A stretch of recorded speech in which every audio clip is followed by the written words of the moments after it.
It is not defeat that destroys you, it is being demoralized by defeat that destroy you. The more you study, the more you know, how less you know.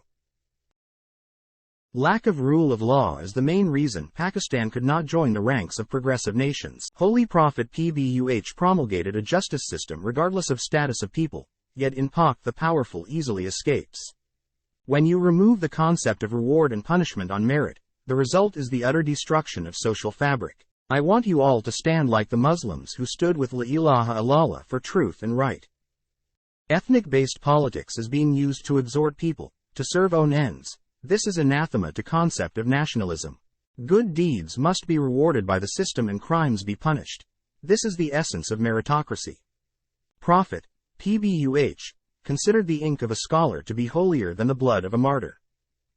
Truth is the power that will resolve our problems. There are greater goals in life than material and sensual pleasures.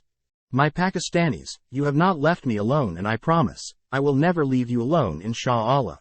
Faith without wisdom and knowledge could produce bigots completely lacking in compassion and tolerance.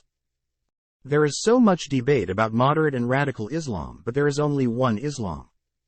Imran Khan asked Pakistanis of 4 things at the historic Lahore Jalsa. 1. We shall never lie and always speak the truth. 2. Leave our egos behind and only think of this nation. There are 11 crore Pakistanis living beneath poverty line. 3. We shall be brave and break the shackles of fear.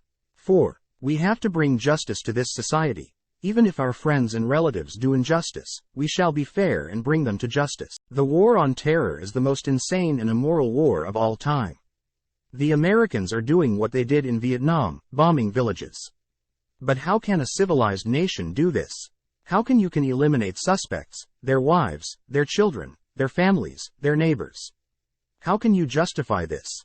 I felt like the Islamic scholar Muhammad Abdu, 1849–1905, who said on his return from a trip to Europe to his homeland Egypt, I saw no Muslims in Europe, but I saw a lot of Islam, and of his homeland, there are a lot of Muslims here but no Islam.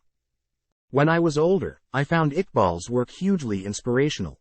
He argued against an unquestioning acceptance of Western democracy as the self-governing model, and instead suggested that by following the rules of Islam a society would tend naturally towards social justice, tolerance, peace and equality. Iqbal's interpretation of Islam differs very widely from the narrow meaning that is sometimes given to it. For Iqbal, Islam is not just the name for certain beliefs and forms of worship. The difference between a Muslim and a non-Muslim is not merely a theological one. It is a difference of a fundamental attitude towards life. Leader leads people. Leader does not follow public opinion. Crime should not pay, it must be punished. Unfortunately, in Pakistan big crimes do get rewarded.